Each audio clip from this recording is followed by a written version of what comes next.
Les amis, je serais vous, je cliquerai tout de suite sur le bouton like de la vidéo pour ne pas risquer de retrouver cette araignée dans votre lit ce soir.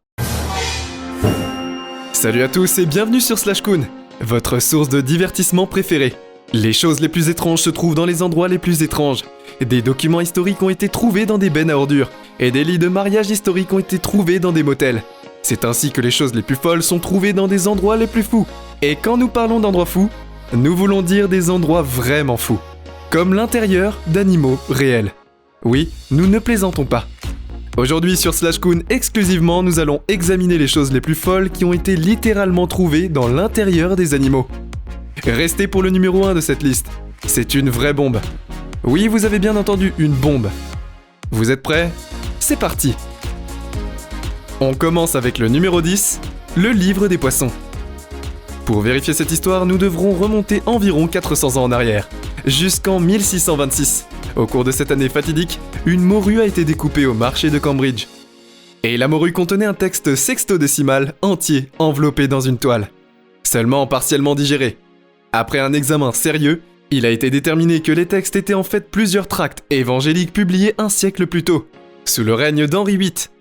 Il aurait appartenu au martyr réformiste John Frith, un homme qui a connu sa fin sur le bûcher en 1533.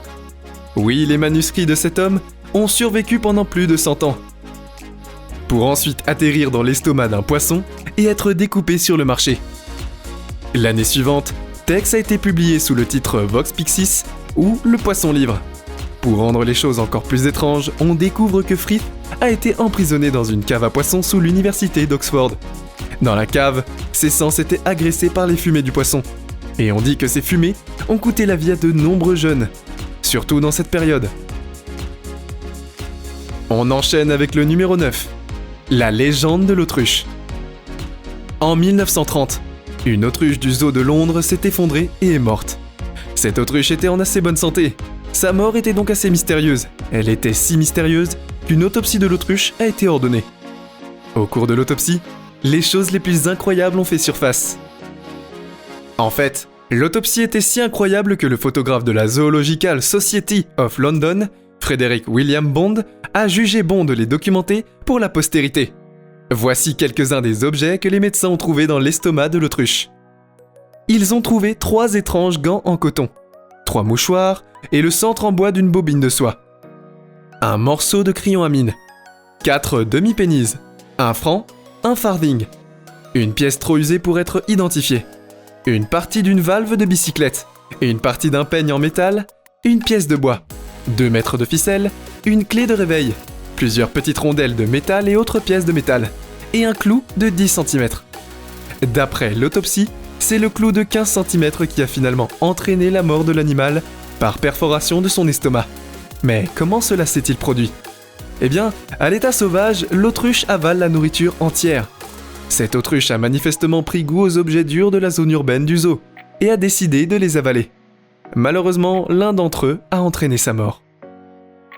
En 8e position, trouvé en entier. Saviez-vous que les alligators peuvent avaler d'énormes animaux, comme les does ? Eh bien, le taxidermiste d'Alabama, Ken Owens, l'a découvert de la manière la plus étrange qui soit. Il avait attrapé un alligator de taille record lors de la chasse annuelle aux alligators de l'État. L'alligator était assez énorme et mesurait environ 15 pieds de long. Il pesait 1011,5 livres et était, en termes simples, gigantesque. Owens a ouvert l'animal et a été très choqué de découvrir 2 oreillers. Il semblait que ces 2 oreillers étaient attachés à un cerf femelle, et le cerf était intact, dans l'estomac de l'alligator. Owens a dit que le cerf devait avoir environ 3 ans et pesait une centaine de livres. Une grande partie de la fourrure de la biche et de sa chair avait été digérée, mais il lui restait des cartilages et son sabot. Owens était tellement choqué que l'alligator avait avalé la petite biche en entier. Et qui ne le serait pas ? Pour le numéro 7, on a trouvé un badge de sécurité dans un mérou. Nous sommes en 2017 et le pêcheur Arnold Constantino vient de faire la plus grande prise de sa vie. Alors que les poissonniers découpent le poisson, il découvre quelque chose de particulier. C'est un badge doré brillant de gardien de sécurité à l'intérieur du poisson massif. Immédiatement, des spéculations ont commencé à se faire jour sur le fait que le poisson était un mangeur d'hommes. Maintenant, pour être juste ce poisson, il était remarquablement énorme. C'était sans aucun doute l'un des plus gros poissons de ce type, jamais pêché dans la région. Mais mangeur d'hommes, vraiment combien cela semble probable. Numéro 6. La grenouille à vomi. Les scientifiques découvrent de nouvelles espèces de différentes manières. Parfois, ils les trouvent dans des parcelles de forêts cachées en Amazonie. Parfois, ils les trouvent dans les montagnes de Bolivie. Et d'autres fois, ils se cachent dans le vomi d'une vraie grenouille. Oui, vous avez bien entendu. En 2016, des chercheurs en Équateur ont capturé une grenouille diablito, ou petite grenouille diable, une grenouille venimeuse orange vif. Ils avaient espéré que la grenouille les aiderait à apprendre comment les grenouilles créaient l'alcalinité, et qu'elles utilisaient dans les défenses chimiques. Ils étaient censés le faire en apprenant ce que la grenouille avait mangé, et au lieu de cela, ils ont appris autre chose. Pour faire vomir la grenouille, ils ont inséré un tube souple dans sa bouche, et ont commencé à la palper avec de l'eau, pour ce qu'elle avait voir ce qu'il avait récemment mangé. Après que le vomi se soit écoulé, les chercheurs ont commencé à l'étudier, et ils ont découvert une espèce de fourmi totalement inconnue, appelée Lenomiramax holobodolabari. La fourmi était bien sûr morte, mais les scientifiques ont pu en apprendre suffisamment sur son corps pour savoir qu'il s'agissait d'une espèce inconnue. L'équipe était essentiellement partie à la recherche de cuivre, et ils avaient trouvé de l'or. On arrive déjà à la moitié de ce top, et à la 5e position, on a une truite avec un pouce humain à l'intérieur d'elle. En 1992, un pêcheur du Wyoming a découvert ce qui resterait à jamais gravé dans sa mémoire. Il s'agissait d'un pouce humain sectionné dans l'estomac d'une truite qu'il venait d'attraper. Ce qui est encore plus surprenant, c'est que les autorités locales ont pu retrouver le propriétaire du pouce. Apparemment, il appartenait à un certain Robert Lindsay, qui avait été impliqué dans un accident de bateau l'année précédente. 2 des doigts de Robert et son pouce avaient été pris dans une hélice. Et bien que ses doigts aient été retrouvés et rattachés, le pouce est resté manquant et n'a jamais été retrouvé. Enfin, depuis maintenant. On passe au numéro 4 et cela va vous étonner. Une armure du requin-tigre. Dans les années 1990, de nombreux scientifiques ont examiné les requins-tigres et ont découvert des choses choquantes.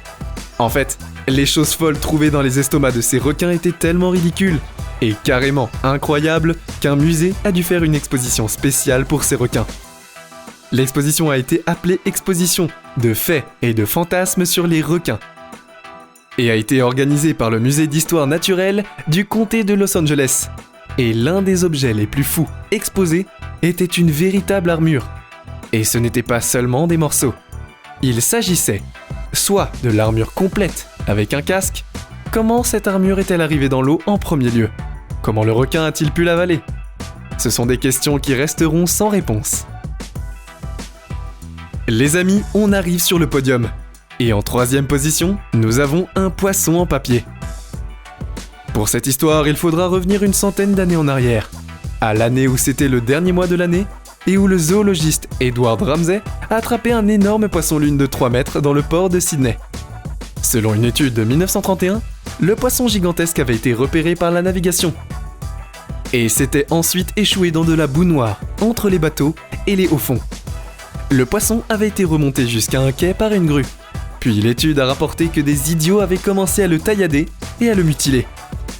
Heureusement, un contremaître s'est empressé et les poissons ont été vidés, empaillés et envoyés à Londres pour être exposés à la grande exposition internationale sur la pêche de 1883.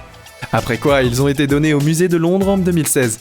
Les conservateurs ont effectué une restauration de l'intérieur des poissons et ils ont trouvé les choses les plus incroyables parmi lesquelles des poutres de plancher, le siège d'une chaise en osier et un fragment de l'édition du 26 janvier 1883 du Sydney Morning Herald. Et maintenant, on passe à la tortue la plus riche, qui occupe la 2e place dans notre top. Dans le pays, cette tortue est si riche qu'elle pourrait s'acheter des choses, et elle serait bien plus riche que vous. Ne croyez-les pas sur parole, voici l'histoire de cette tortue de Thaïlande qui est devenue si riche que le poids de sa richesse collective a brisé sa carapace. Cette tortue vivait dans un étang et s'occupait de ses propres affaires et de ses propres activités. Mais l'étang dans lequel elle vivait était fréquemment visité par les touristes et ceux-ci aimaient absolument jeter des pièces dans l'étang pour leur porter chance. Et la tortue de l'étang aimait absolument avaler leurs pièces de chance car les pièces sont brillantes, et les tortues sont attirées par les trucs brillants. Les tortues mâchouillent et grignotent les pièces d'or, que les visiteurs jettent à l'eau. Les amis, nous arrivons à la première place de stop, et vous n'allez pas en croire vos oreilles. Voici le calamar à la bombe. Alors qu'il essayait de découper un calamar d'1 mètre de long pour le préparer à une vente, un pêcheur chinois a eu le choc de sa vie. Il a frappé une bombe vivante avec son couteau. Heureusement, la bombe n'a pas explosé et l'homme a pu rapidement appeler les services d'urgence.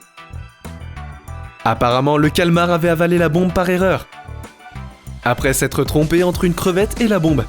Et soyons honnêtes, c'est une erreur assez innocente que n'importe lequel d'entre nous pourrait commettre. Et voilà, c'est fini pour aujourd'hui.